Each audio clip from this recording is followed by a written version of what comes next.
Hello, and welcome to the screencast for completing the Title I Part D Year-End Collection. Let's begin by talking about the purpose and use of the year-end data collection. State-operated programs and PSUs receiving Title I Part D funding via PRC 0047 and PRC 0107 are required to complete this data collection. Data collected is used in the Consolidated State Performance Report and is used primarily to evaluate the program with an emphasis on student academic and vocational outcomes. This year, data will be manually entered in APEX and is due on or before August 31st, 2025.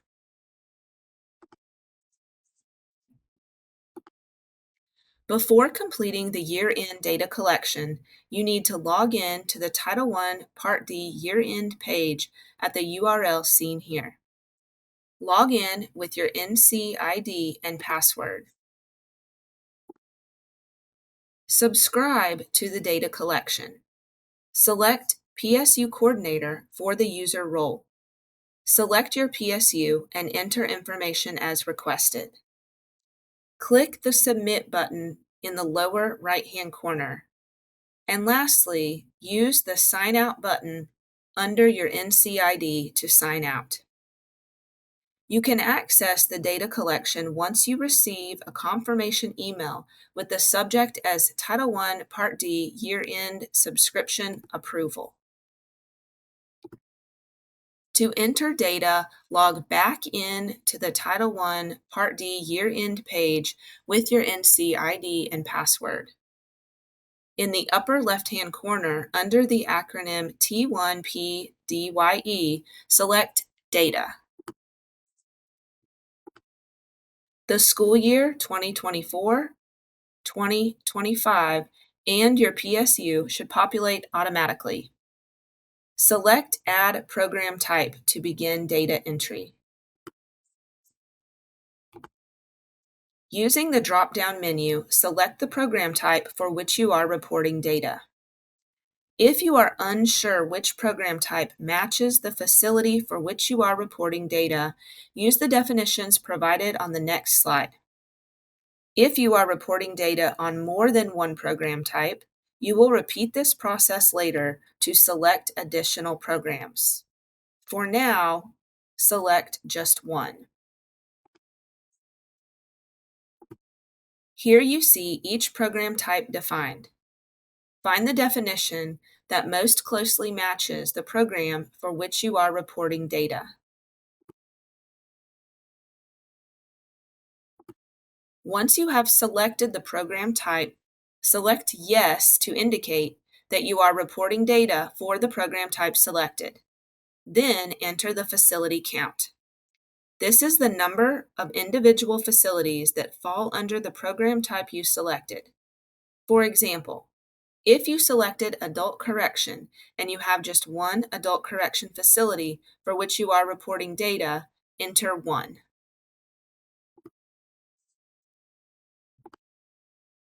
Next, enter the average length of stay. This is the average number of days per student enrollment for each facility or program during the reporting year, which runs July 1 through June 30. Please note that the average length of stay cannot exceed 365, as the reporting year is 365 days in all. Also, note that multiple visits by the same student can be included. Calculate the average length of stay by taking the length of time within the reporting year that each child entering the facility stays, divided by the total number of children passing through the facility in the reporting year. Next, enter the average days served. The average number of days served are the number of days that each child is in attendance and receiving services supported by Title I Part D in the reporting year. The average number of days served will be less than the average length of stay. This is because Title I Part D services are not offered every day. For example, it is unlikely that services are offered on the weekends and holidays. Also, the average number of days served will be less than the average length of stay when students are absent due to illness, court dates, etc. You see here additional examples that show why the average number of days served will be less than the average length of stay. Calculate the average number of days served by taking the number of days within the reporting year that each child receives services divided by the total number of children passing through the facility in the reporting year. Once data has been entered on this screen, click Save in the bottom right-hand corner. If you are reporting data for a second program type, click Add Program Type for a second time. Continue to use the Add Program Type until you have selected all programs for which you are reporting data. For each program added, enter the data in the same way as the first program type. Next, click the red question mark under Undupe or Unduplicated Student Count. Here you will enter the total number of students in the program as well as the number of students who are disabled and the number who are English learners. You will also enter the number of male and female students. For total, enter the number of unique students who benefited from Title I Part D funding. Count students only once, even if they were admitted to the same facility or program multiple times. Be sure that gender total matches total overall. Numbers in red indicate an error. The example on the left has no errors. Note the two green arrows show that the gender total matches the overall total. The example on the right is incorrect. The red arrow shows that the gender total is red. Data in red indicates a discrepancy or error. In this case, the gender total is 19, but the overall total students is 20. Continue to enter data related to race ethnicity on this page. Please note that any student whose ethnicity is Hispanic, regardless of race, should be counted as Hispanic. Be sure that the race ethnicity total matches the total overall. Again, numbers in red indicate an error. You can see on this page that the example on the right is incorrect because the race ethnicity totals to 22, but the overall total students was just 20. Next, you will enter data regarding the age of students. Be sure that age total matches total overall. Again, numbers in red indicate an error.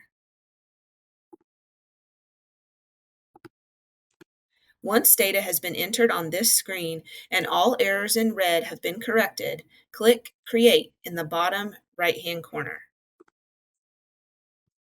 If you are reporting data for multiple program types, enter the undupe student count for additional programs in the same manner. Next, click the red question mark under Collected Outcome After Exit. Indicate whether you were able to collect student outcome data after exit. If you indicate no, an additional text box will populate so you can explain why no outcome data was collected after the students exited the program. Now enter student outcome data. You will enter student outcome data for the time in which students were in the facility as well as 90 days after exit. 90 days after exit means any time between exit and 90 days after exit from the facility or program. Please note that if you indicated you were not able to collect data after exit, data entry boxes in this column will not populate.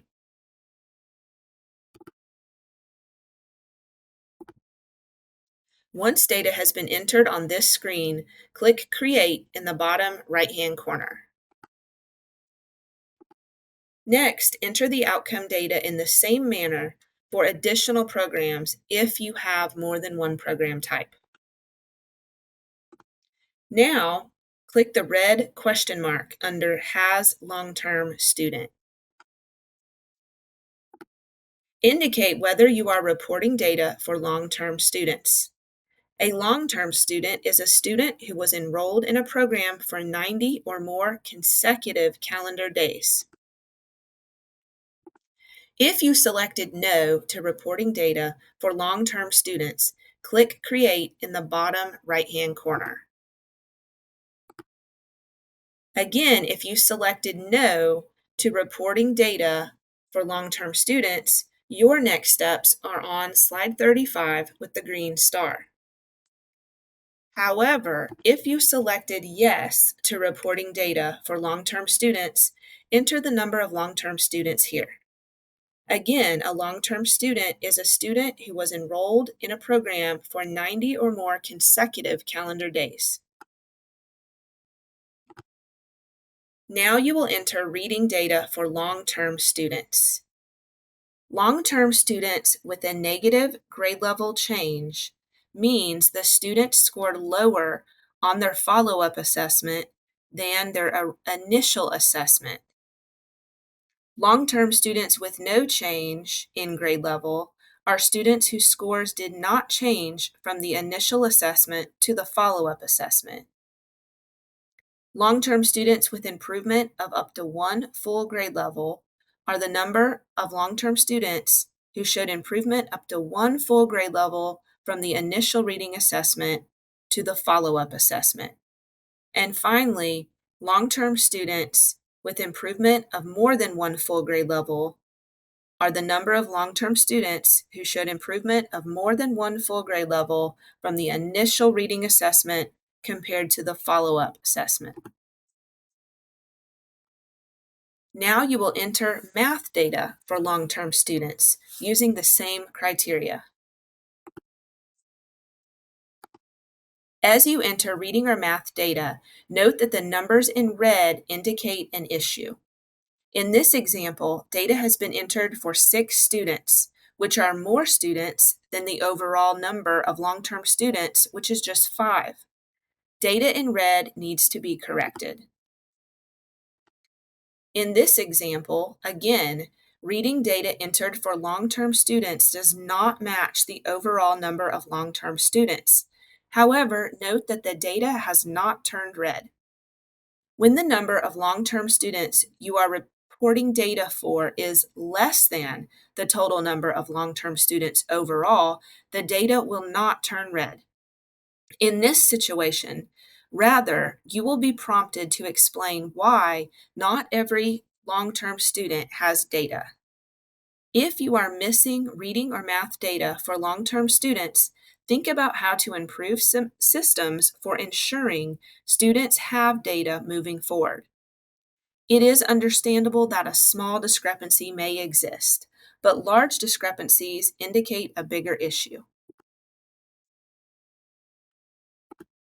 Once you have entered all data, ensuring no red errors exist, click Create in the bottom right-hand corner.